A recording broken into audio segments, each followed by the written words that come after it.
All right, hello. Thank you all for joining. We're just going to give everyone a few minutes to get in and settle in. So we'll get started very soon.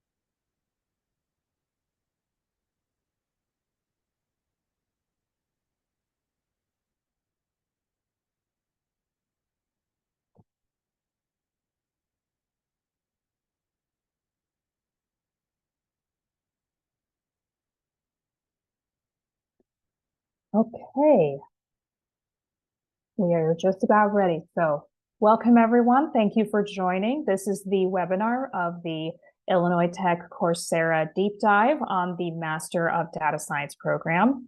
I need to get my thing to work. So just to briefly go over the agenda for today. Well, actually, before I get to the agenda, let's do some quick housekeeping. So if you have questions about the presentation and for the presenters, I highly encourage you to use the Q&A function, and we'll answer those questions throughout the presentation as well as at the end during the time that we have time set aside for Q&A. If you're having any technical issues, please use the chat and we will get to you as soon as we can. And also we will be using the chat function to do some any like system-wide announcements. You know, I will probably be dropping my email down there so you guys can reach out to me. Okay, now overview of the webinar. First, we're going to do an introduction of the presenters as well as an introduction of Illinois Tech as a school. And then we will pass it to my colleague at Coursera, who will talk about Coursera. And then after that, we'll do the actual deep dive into the program, the Master of Data Science. And then, as I said, we'll have some time at the end to talk about your questions. Okay, so we'll go ahead and get started with introductions. I will start. I am the host and moderator. My name is Paige Wolf, and I'm the Assistant Director of Graduate Admissions here at Illinois Tech. And I serve as a liaison between the Grad Admissions Office and Coursera, as well as with you guys and our faculty within the Data Science Department. Our presenter for Data Science is not yet here, but he will be arriving a bit later and will introduce himself at that time. Ada, I would like for you to introduce yourself now. Thank you very much. Welcome, everyone. I'm Ada Rodriguez. I am the enrollment counselor here with Coursera. I assist with program information, and I'm eager and excited to meet every single one of you. Thank you for joining. Thank you. Okay, now we're going to get into it. So Illinois Tech, or the Illinois Institute of Technology, is a very well-ranked university on both the national and regional level. We are listed among the top 100 universities in the country, according to the U.S. News and World Report. And the Wall Street Journal has also ranked us number 23 on its list of best colleges in the country. And then on their regional list, they have ranked us number 1 in Illinois, which is extremely exciting for us. Beyond the quality of the education that you can expect from Illinois Tech, you can also see that our education will prepare you to go on and achieve big things, both in terms of employment rates and earnings potential.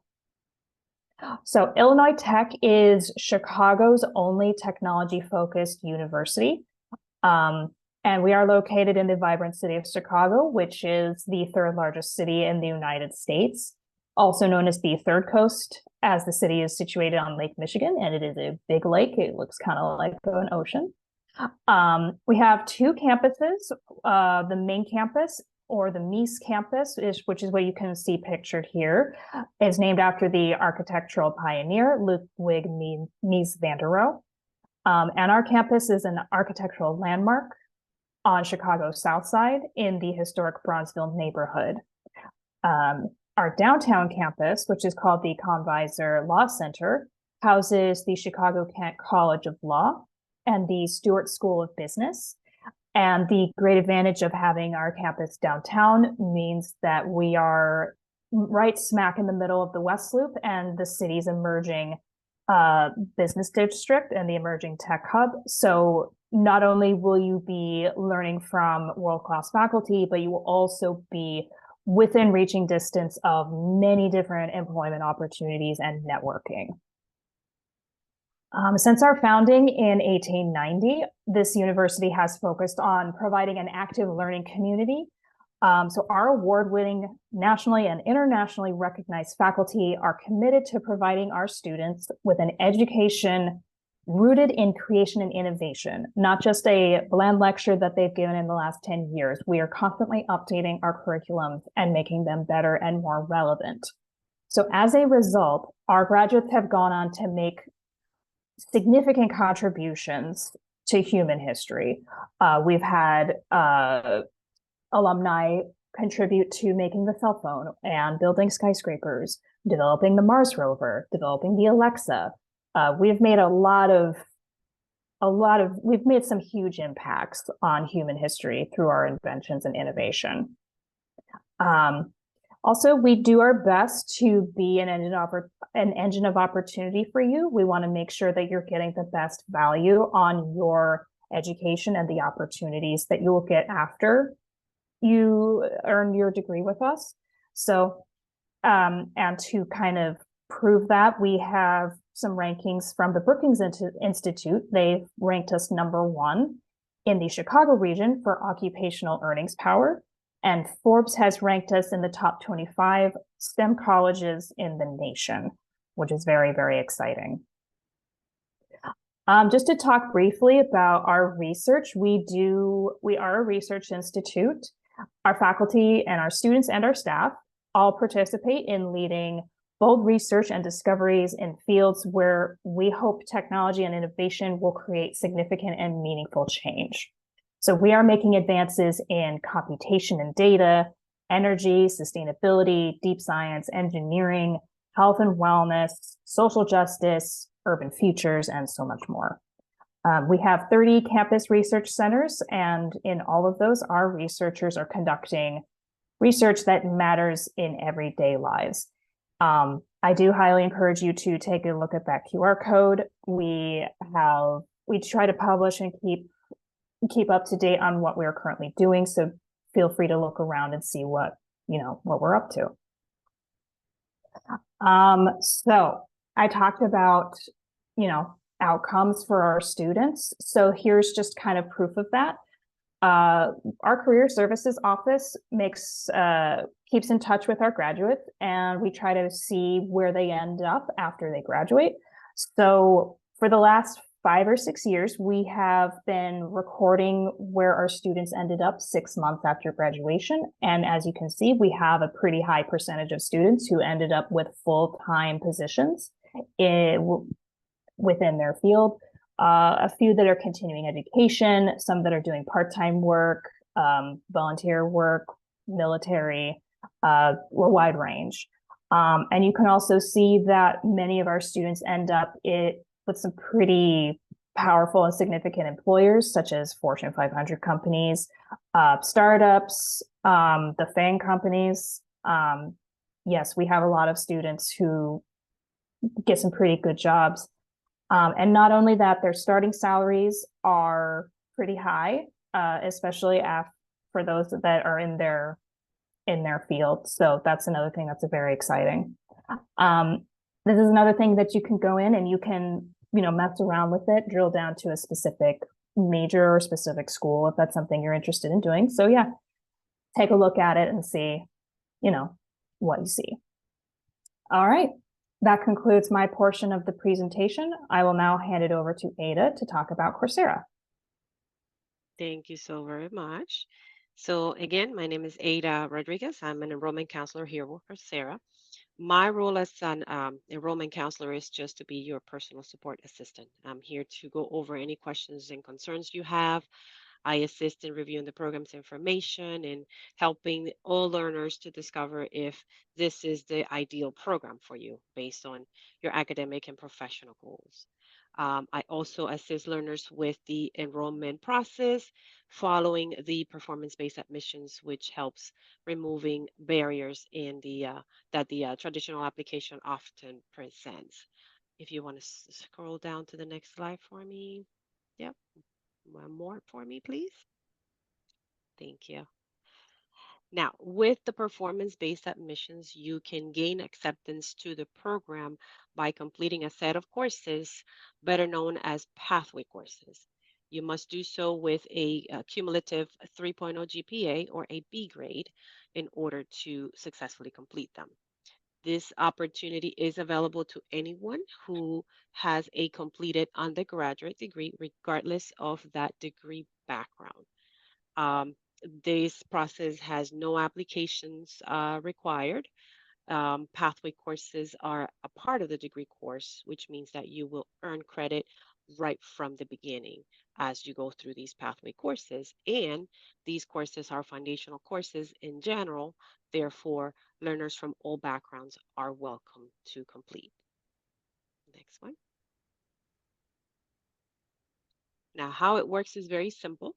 You will simply complete a short registration form at the Illinois Tech site. You will select the courses that you wish to register and submit evidence of your completed undergraduate degree. I will be adding the link to the registration form shortly into the chat for everyone. We're currently recruiting students for the Summer A and Summer B terms, which will be starting on May 13th and June 24th. I will also be adding the link to the calendar for future dates information. Now, once you have earned that minimum 3.0 GPA or that B grade on all these courses, acceptance to the program will be granted. And very important to mention that although you are required to complete all three pathway courses, you do not need to take them all during the same term. So, depending on your availability, you can coordinate around that. Next one. Now, we're really excited about this. In addition to performance-based admissions, Illinois Tech is partnered with Coursera to offer prior learning credits. This happens with the completion of industry-related certificates, those listed here, and you will complete those obviously on the Coursera's platform. And you can earn up to 6 credits, towards the degree program. So you have to complete the pathway courses first. So only after completion of the preliminary courses, you can then submit the request for those credits. Now, those certificates, while taken on Coursera, will assist with the completion of the program. They will go towards the capstone course and eventually bring a potential savings to you. The cost of the program is $455 per credit hour, which means the prior credit learning, once approved by Illinois Tech, can bring a total of $2,727 of savings off of the tuition fee. Okay. So, very good opportunity. This is something that is available for students anytime throughout their journey with the university. So, those who have already started the program, you still have time. You're more than welcome to complete any of these certificates while attending any of the core courses. So, do not give up on that. And if you want to scroll to the last slide for me. So here you have a QR code that gives you access to my personal calendar.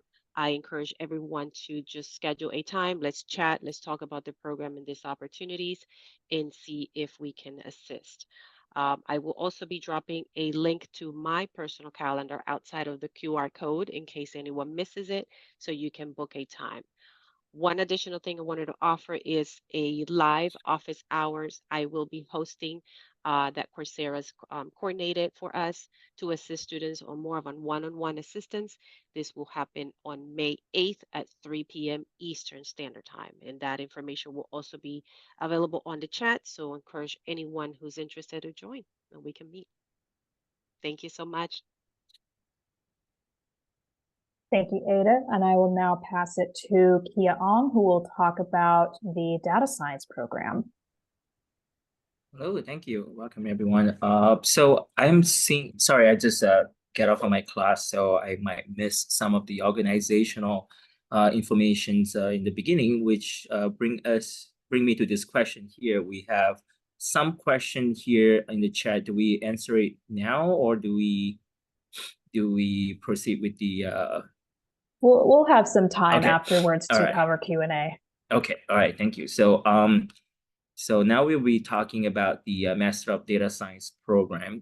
So here we can see that these is a joint program with the Computer Science Department. It's a Department of Applied Mathematics. And as you know, the data science actually utilizes a lot of not just the computational side of stuff, but we also have a lot of statistics and mathematics component in the course where students needs to have some basics idea behind how things works. And this program does cover some of the preparations, mathematical preparations, and also the computational aspect of it. So that's the reason why you'll be taking classes from mathematics and also from computer science.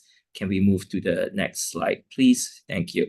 So in order to, as you heard just now about the making sure that we don't create extra barrier for students to join this program, since a lot of students that's joining these programs actually is kind of like in transition from one job or one particular role to another role. So some of them actually have a lot of experience in let's say computational side of stuff. They've been working as let's say a programmer or on the software engineering and wanted to transition into data science. So we wanted to, and some of them have not been taking mathematics for a long time. And some of the math classes could be a little bit more challenging. And that's the reason why we have this PBA class. So it's to, we're not passing a lot of judgments on the kind of mathematics or the kind of things that you have studied maybe many years ago. So we want to give everybody an opportunities to refresh some of those material and also manage to get into this new exciting area in data science by preparing you to have enough prerequisites to be able to be successful in the program. So we have this PBA courses that you can choose for you to begin with. So you can see that you can take a computational type of course, which is CS 725. This is Introduction to Relational Database. And then you can take Math 764. This is linear regressions, which is one of the core things in data science is to figure out how to do linear regression. So the PBA courses here allows you to take CS 725 to get some idea what this thing is about. And then you take Math 764 and you can take one of this Math 765 as a continuations of this linear regression part if you like the math a little bit more better, or you like the computational sides better and you want to explore that. And then you take CS 476, which is like a continuations of the Introduction to Relational Database. So this is like the PBA courses options that you take 725, 764, and then 765 or 725s, and then CS 725, and then Math 764, or then CS 726. So this is kind of like giving you an idea to explore. Either you are all on the math side, so you'll be taking 2 math courses and then 1 CS course, or you are more on the computational side, and then you say, okay, let me start with the computational side first, and then you will take 2 CS classes and then 1 math classes. And even though this is the first part of it that you have a choice to either do 2 CS and 1 math, or do 2 math and 1 CS. But eventually, once you decided that this is what you wanted to do, you have to complete those material as well. So let's say, for example, you choose CS 725 and then CS 470, Math 474, Math 764, and then you will continue by taking the other one, which is Math 765. So to complete this thing. So you can see that we have these options, combinations for you to play with in the beginning. Okay, so next slide will be we'll be speaking a little bit about the core classes. So for the core classes, we generally students can take 2 or more core courses in one semester, and you can see that we have the data preparation and analysis, statistical learning, big data technology, and so on. So all these core classes has been listed here. And we also have, one of the things unique about this is also we have SCI 522. This is a communication course so that students have the soft skill to be successful in this data science role. And you can see again the core classes.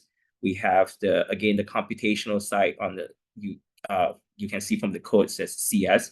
And then we also have the mathematical sides where you can see we have Math 569, statistical learning, and so on. So all these are very important for you to understand the things behind it, because we don't want the data scientists, the training, to be only know how to use the package without knowing what is behind them.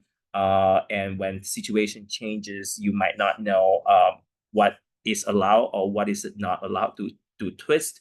And once you twisted all these things, whether or not the computational side of stuff still correct. So we want students to have a deeper understanding, because this is not just a data analyst course, right? So your role in the future will be a data scientist, where you will do more than data analyst. So this is the reason why we have a little bit more on the theoretical side of stuff together with the computational side.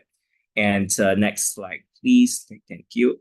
So then we are, right. So here we have this capstones experience, where students can choose a combination of 6 credits for all the listed certificate based on your interest.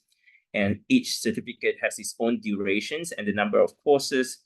And please check before you register, and make sure that you are signed up for the right things and things that you're interested in. We will also update the certificates based on the market's need. So that will be the information that I would like you to have for the Master of Data Science program. Thank you.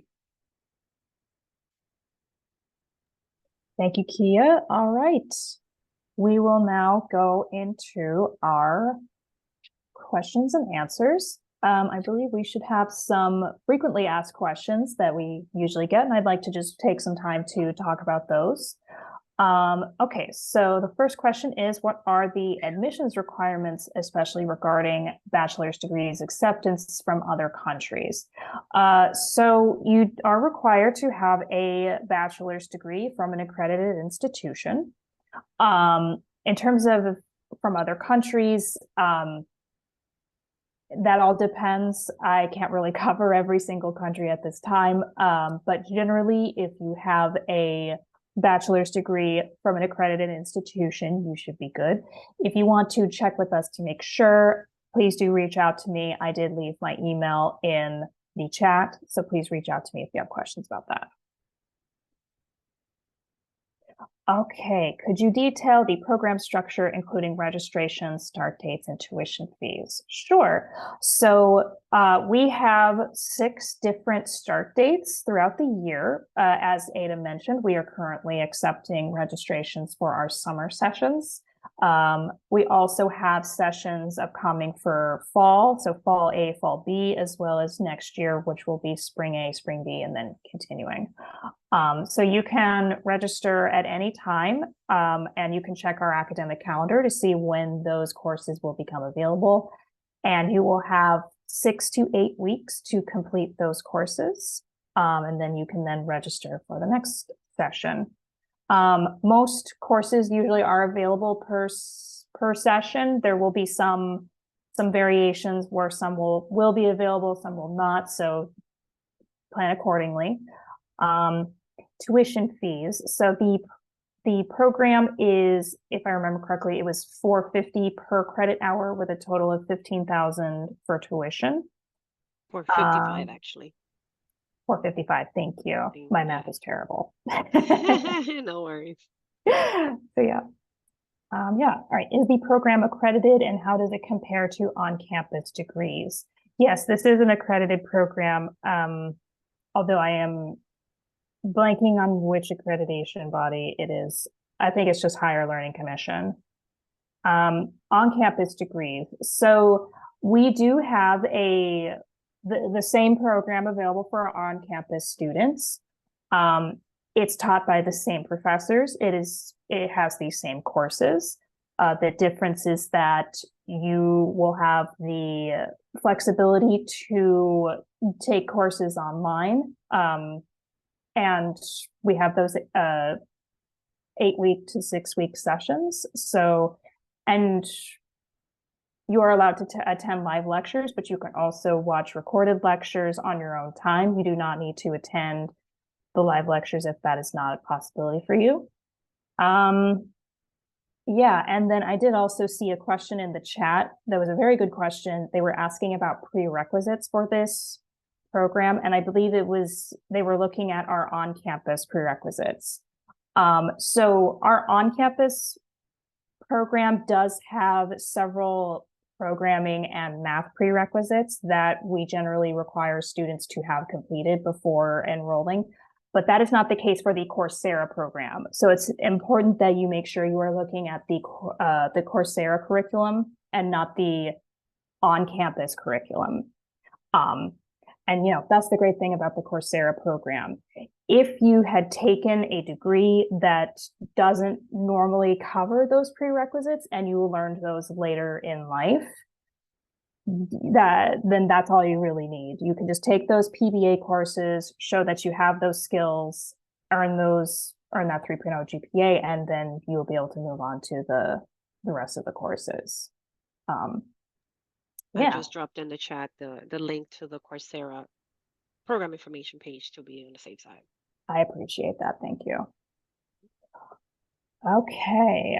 What student support services are provided, like tutoring, career counseling for online students? You do have access to tutoring. You have access to our library. You have access to all of our auxiliary offices, including our career services office. They offer resume building. They offer mock interviews. They can help you network. So yes,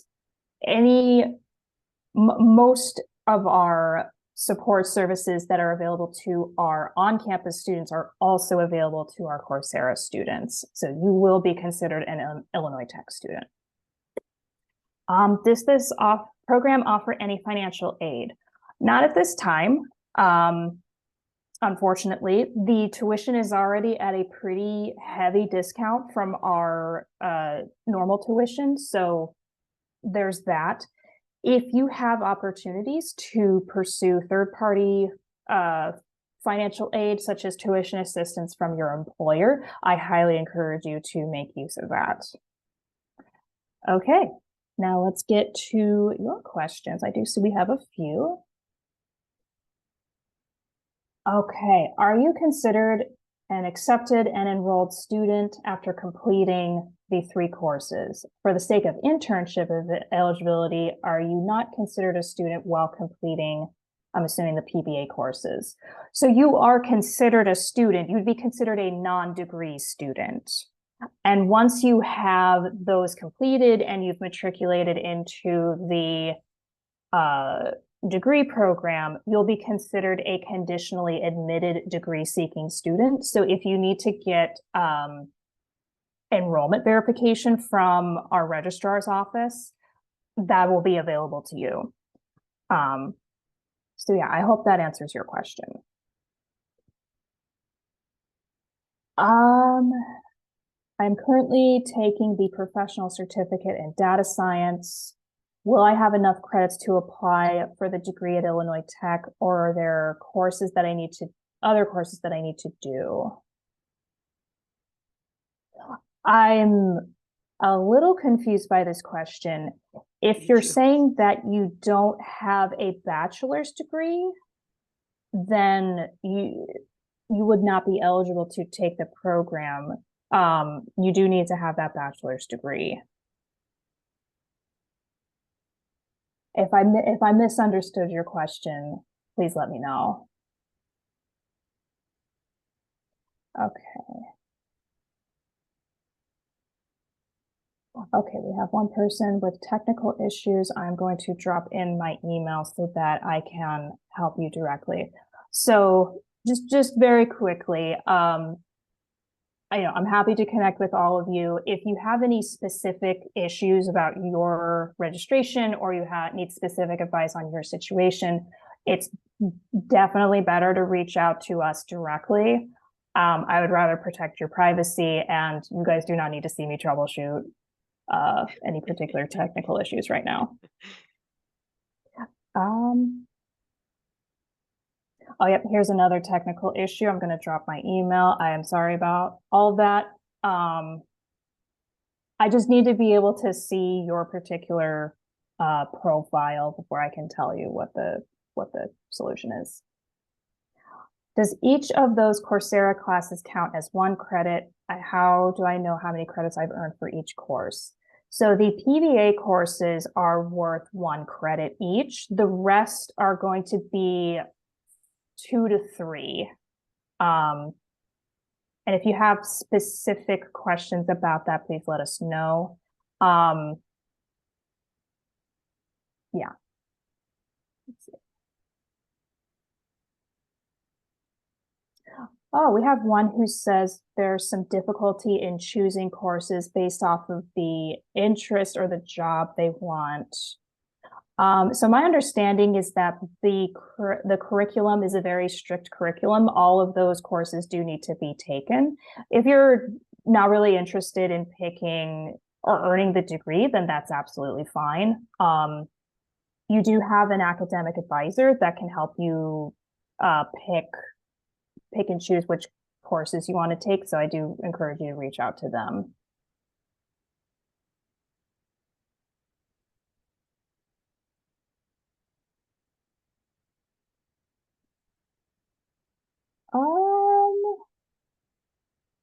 There are quite a few electives, including health-related courses. I do not recognize those. You might be looking at a different curriculum than yeah, you might be looking at the on-campus curriculum. So make sure that you are looking at the Coursera curriculum. Oh, and they were saying, when would that be available? That's a great question. I do not have any relevant information around that. I do know that we are constantly developing and adding new courses. So when those do become available, I'm sure we'll make a big announcement about it. How much time per week is typically needed per credit hour for coursework? Per credit hour for coursework, I want to say maybe 6 hours a week. 6 to 9, does that sound accurate? 6 to 9. It is still right. Oh, go ahead. Yeah, I think so too. Yeah. Okay. Yeah, it depends also, because some of it you will be able to move faster because you are familiar with the material already, based on the subjects area that you are already an expert in. So for example, some of the coding part might be some trivial to you.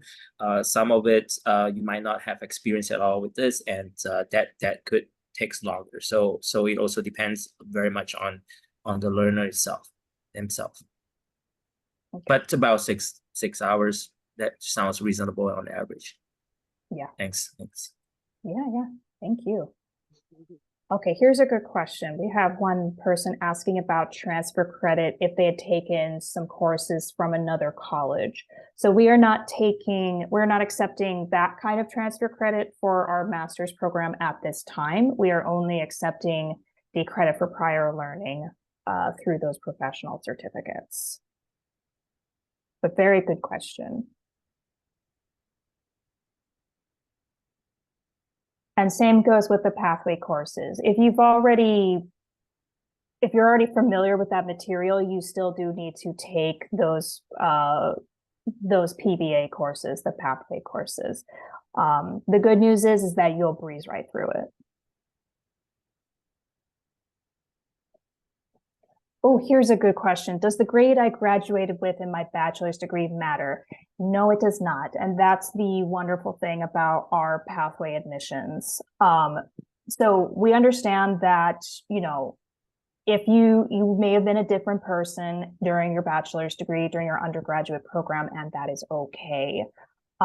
So rather than making you beholden to your bachelor's undergraduate GPA, all that matters is that, sorry, I am not structuring my sentences very well.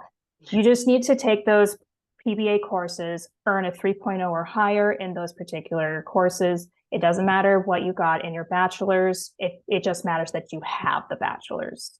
I hope that makes sense.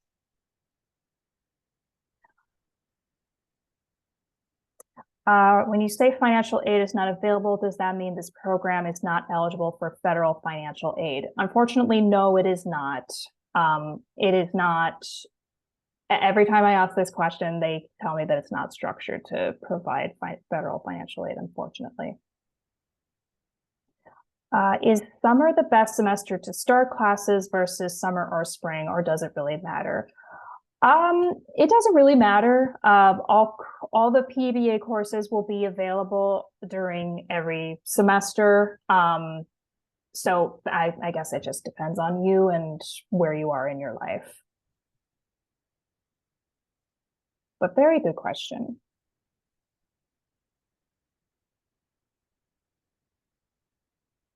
So as I mentioned, we do need to have that bachelor's degree. If you do not have a bachelor's degree already, we do also offer a bachelor's in IT. That does require that you have at least 61 credits to transfer in. That webinar will be taking place on Thursday, I believe, at 3 p.m. So if you're interested, I do highly encourage you to attend that webinar. 3 p.m. Chicago time.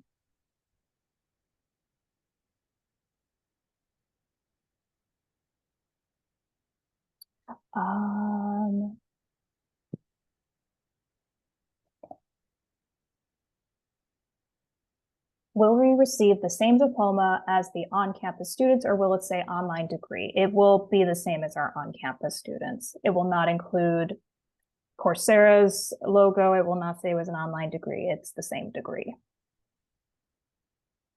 Do courses have a set deadline over the course of a term? Is one able to work ahead within the course? So if you're registering for the credit-bearing version, they do become available at the start of the semester, so you won't be able to do work ahead of time. And our courses are 8 to 6 weeks long, our 6-week courses being in the summer. So you do have to complete everything, including the final assessment, by the last day by that particular deadline. If you have a Coursera account, we do have a couple of courses available through there. So if you wanted to do work ahead of time and then transfer that work in, then would be a way for you to do work ahead of time. I can also add a little bit here that students, some of my students already finished everything in the first 2 weeks of classes, so it is completely possible. So I'm teaching the PBA classes in linear regression right now, and some of them already, so you can do ahead. It's at your own pace. So some of them already not only finished the quizzes and stuff, but also the final exam in the 3rd week of class. And they get frustrated and impatient. It was like, can you grade my final exam? And I was like, it's only the 2nd week, but they'll be like, yeah, but I finished it. And so the things that, yes, you can do that, and I can give you feedback based on your final exam and everything, but we do post our final grade, official final grade at the end of the semester. So everybody will have the official final grade at the end of the semester, but you can definitely go ahead and finish it early if you wanted to. Absolutely. Dang, there's some high achievers in your class. That's awesome. Okay, can you confirm if this degree is a Master's of Applied Science? Yes, it is.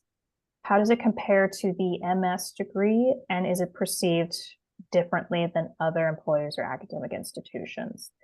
By MS, I'm assuming you mean Master of Science. We do not at this time have any Master of Science degrees available through Coursera, but I'm happy to at least describe the difference between MAS and MS. So MAS is typically a more professional, non-thesis, coursework only course, typically. A Master of Science is usually more theoretical. There's usually a thesis or research component available. Usually it's more credits than the Masters of Applied Science, usually. And in terms of, does it make a difference with employers? Not that I'm aware of. I'm pretty sure most employers aren't going to know the difference between a Master of Applied Science and a Master of Science. They will just see that you got a pretty rigorous and highly sought after degree from a very highly ranking institution, and they will be more than happy to take a look at your candidature.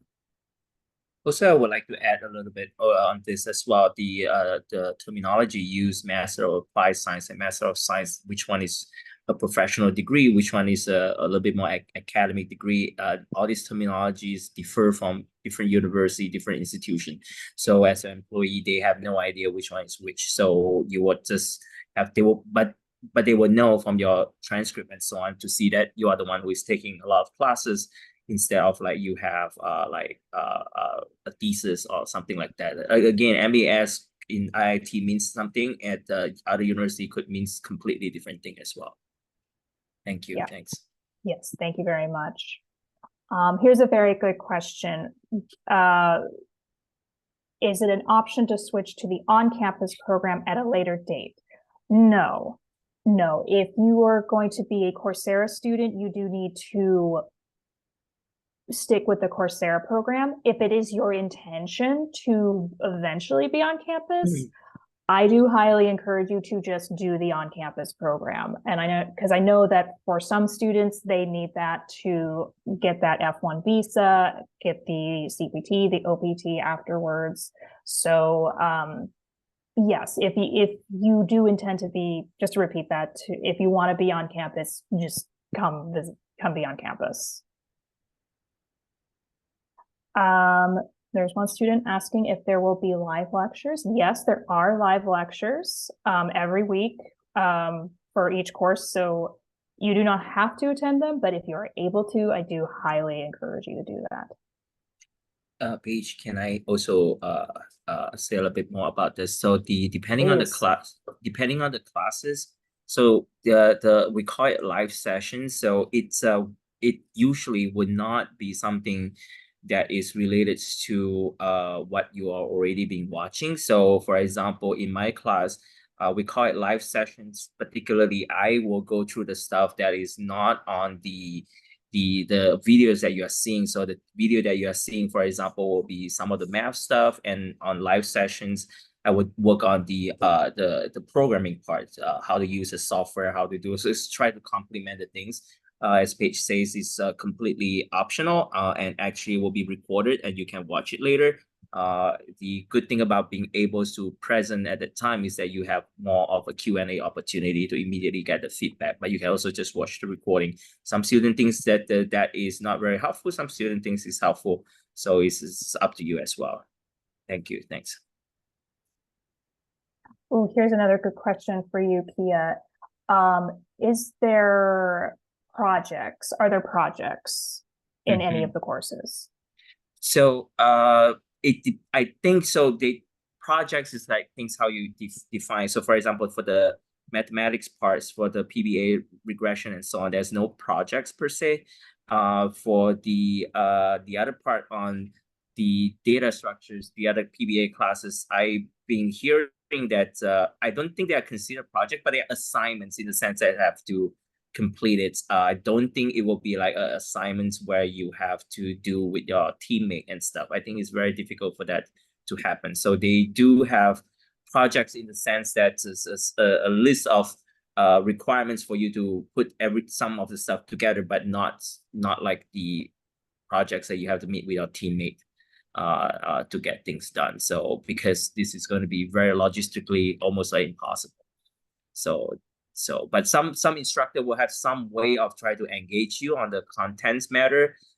So they were decided to maybe to have some more involved questions that you can interpret it as a project, things that take longer times to put it together. But yeah, that's the one that I have. Thanks.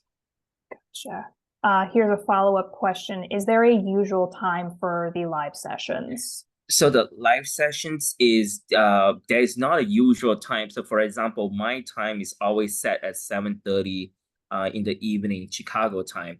And I have students that is in the middle of the night somewhere. There's people in the morning somewhere. So no matter what I set, it would not be a good time for everybody. So that is a kind of like a problem. And the time is also depending on the instructor itself.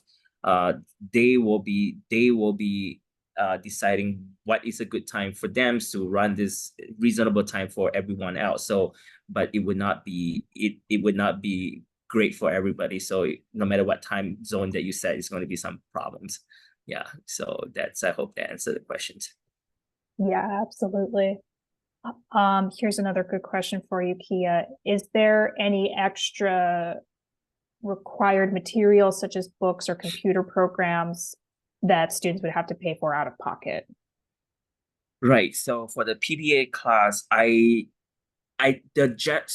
for my class, for example, the answer is no. So you do not need anything. Everything is self-contained, including the software that we use is free of charge, is the one that you can download for free. However, I can't say 100% for everybody, but I think the general answer is no. So that we can't even really say that this is the required textbooks or something. I think that's the things that we agree on, that we will try to provide everything in a self-contained manner. Perfect. Good to know. Okay. All right, I will answer this next question. We have a student who's planning on visiting Chicago at some point, and that's awesome. Are there any campus facilities that are open to you? Yes. You'll be able to visit our libraries, any of our auxiliary offices. I believe that you would be allowed to sit in on a lecture if that's what you would like to do. So yes, most things will be open to you as they are to our on-campus students. But very good question. With the exception of attending a lecture in the on campus, correct? Yeah. If I complete the Coursera Pathway Math courses, can those be used for math prerequisites for on-campus admission? No. If, like I said before, if you start with Coursera, you have to finish with Coursera. It is not technically possible for us to transfer students from Coursera to on campus or vice versa. You do need to stick with one pathway or the other.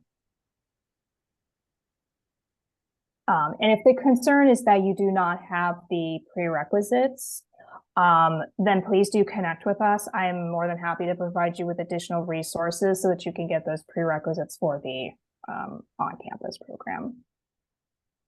Will we be given an illinoistech.edu email? Yes, you will. That'll be one of the first things you get as an Illinois Tech student.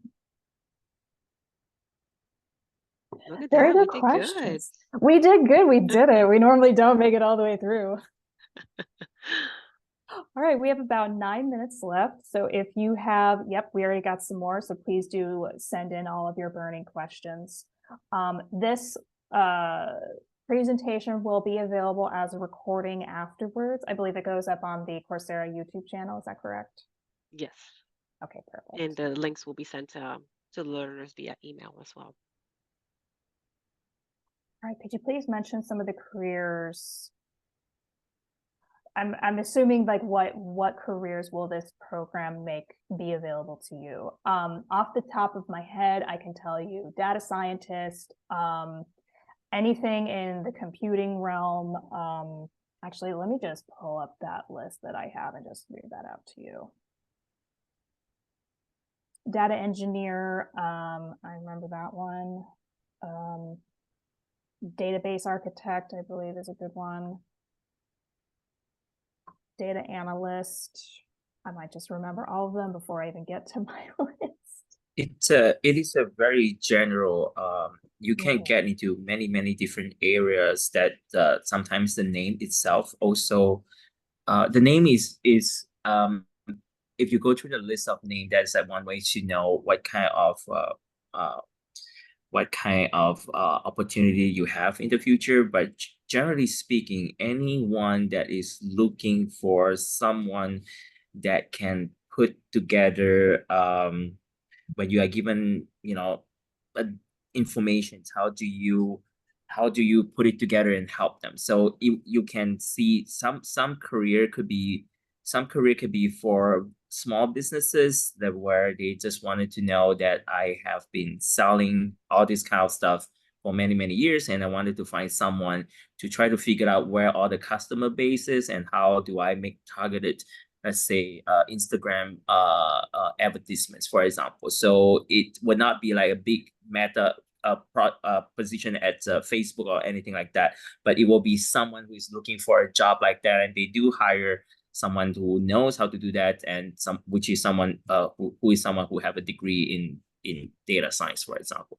So when you go through when you're looking for jobs, one of the things is like, don't just look at the job title, but you can also expand it to anyone who is looking for someone who know how to help them answer questions where they have a bunch of data and they don't know how to deal with them. So these are the positions that is available in healthcare, in governments, in any kind of things that so it's open up a lot of opportunity, because you're not just looking for the posted positions that someone is hiring for, a data scientist in, let's say, Google. There will be also all the other kind of opportunities available. Excellent insight. Thank you. Any other questions? I added the list that I had. Oh, okay. Right. It's a lot Thank more you. limited than what you were saying, though. I appreciate your larger picture. Yeah, because you're welcome. Because I'm speaking from the students that I know, and also colleagues that I know who get into data science, where they might not be, they're working in places that you might not even think that they have as data scientists. For example, one of my colleagues works for a very niche comic book publisher, and it's very niche. So they wanted to know where their customers are, and like how do they set up a targeted advertisements on Facebook, on Instagram, and so on. So they have tons of information, and they need people to figure it out. And that positions you would not think is someone who is hiring a data scientist. So it could be in that. And now we also have people who works, for example, in the data scientist role at the bank, say Capital One. They are working in the fraud detection. So fraud detections, you might not think is data science, but they are data science, because there are a lot of informations, and they need to figure out what kind of informations trigger an alarm. Like, what do you see? What kind of behavior? Like all this stuff. They'll be looking for a data scientist, right? So you have to figure out what you need to do, and what kind of mathematical background, what kind of computational background. All this will help. Awesome. Very good to know. Okay, we have not had any questions in a little bit, so I think we can just go ahead and wrap up. So thank you guys so much for your time and attention. We dropped you a lot of information in the chat, so please do grab that before we close out today. Thank you, Ada. Thank you, Kia, so much for your expertise. I hope everybody has a great day. Thank you. Thank you, Thank you very everyone. much. Thanks. Bye. Bye.